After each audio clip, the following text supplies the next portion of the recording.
Welcome to part 2 of Jay and Silent Bob.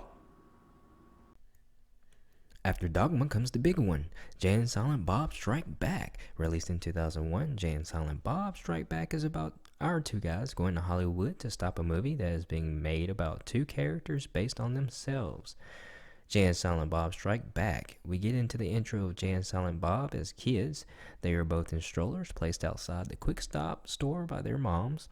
A passerby asks who's watching these babies. Jay's mom looks, considers the situation, and then says the fat one is watching the skinny one. She also mentions what's the worst thing that could happen standing in front of a store.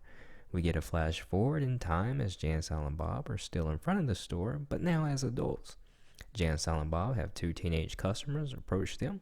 We learn that Jay and Silent Bob love Morris Day and the time. Randall calls the cops on Jay and Silent Bob. Jay and Silent Bob learn from Brody that a movie is getting made about the comic book that is based on characters about them. Brody tells them they need to see Holden to get their money. They visit Holden McNeil to get their money. He informs them he completely sold his rights to Banky. They need to see Banky. Holden introduces Jay and Silent Bob to the internet and let them read the interest comments regarding the movie on a site called poopshoot.com. Jay concludes that the negative banter must stop about him and Silent Bob. The answer to what he concludes is to stop the movie before it is made. They have 3 days to get from Jersey to Hollywood to stop the movie. They try and ride the bus, but learn you have to pay for a ticket. Jay mentions, dude, pay? Didn't we used to ride the bus to school for free? Jay and Silent Bob then attempt to hitchhike, and they learn the unwritten book of the road. The book will help them get rides. A nun picks them up soon after. She mentions she follows the book, but she is talking about the Holy Bible. Jay thinks she's talking about the book of the road. The nun asks him, can he follow the book? His response gets him and Silent Bob ejected from the car. After 5 hours of walking, Jay and Silent Bob catch a ride on the mystery van with Scooby-Doo and the crew. Jay provides what he calls doobie snacks for everyone to kick back and enjoy the ride. We learn all this is a dream as Jay wakes up on a park bench along with Silent Bob. Jay and Silent Bob head into movies to get a bite to eat and run into a girl named Justice. Justice offers the guys a ride. Jay and Silent Bob help the 4 girls who have given them a ride by stealing a monkey. Jay agrees to steal the monkey so he can have a relationship with Justice. They use Silent Bob's utility belt and gun hook to break into the building. Jay and Silent Bob are in the building searching for a monkey. Jay finds a tranquilizer gun and takes it for later so he and Justice can shoot each other with it and have relations like stone test buddies.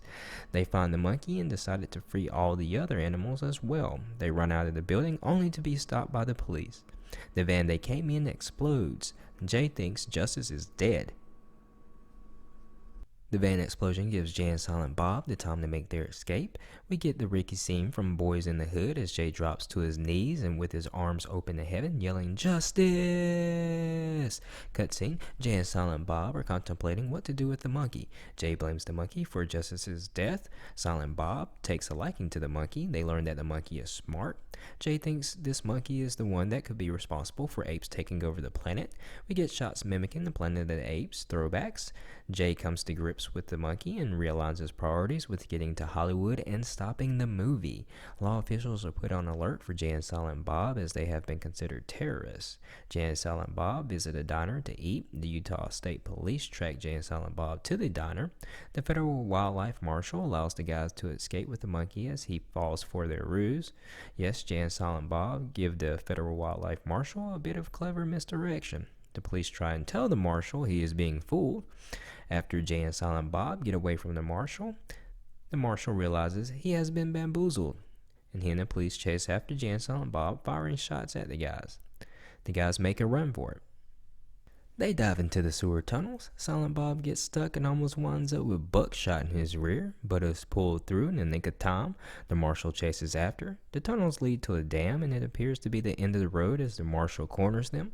The monkey overlooks the ledge and sees a bar he can grab a hold of. He then pulls both Jay and Silent Bob over and dangles them. The law marshal believes the guys have jumped and jumps after them, only to realize Jay and Silent Bob were dangling from the side of the dam. The marshal plummets to a would-be death.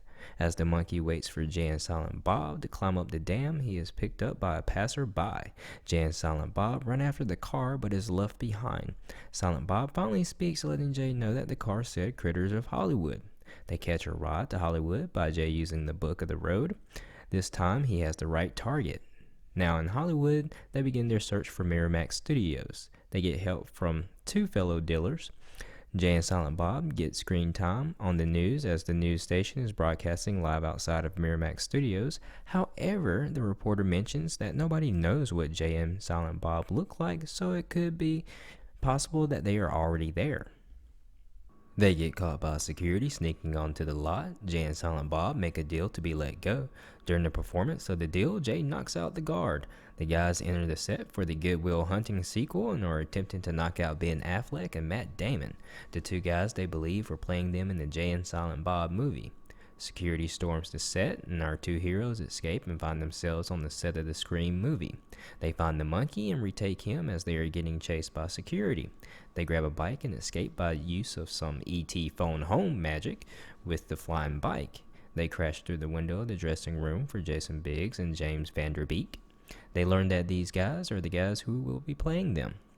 They begin to set a plan to take out James and Jason. Before they can enact their plan, the monkey takes out James and Jason.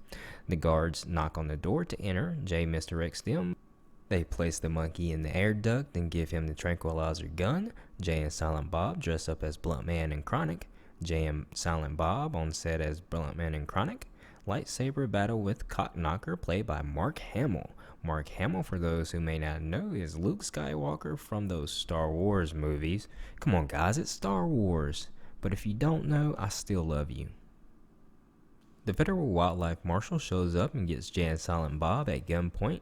Justice shows up to save Jay and Silent Bob. The other three girls show up to get the diamonds back from Justice. A fight breaks out between the three girls, Justice and the marshal. Jay and Silent Bob sit back, taking cover and watching Justice and Sissy go at it. Jay and Silent Bob hash out a new deal with Banky. Silent Bob drops some contract law knowledge on Banky. Banky agrees to give them half of the movie money he receives.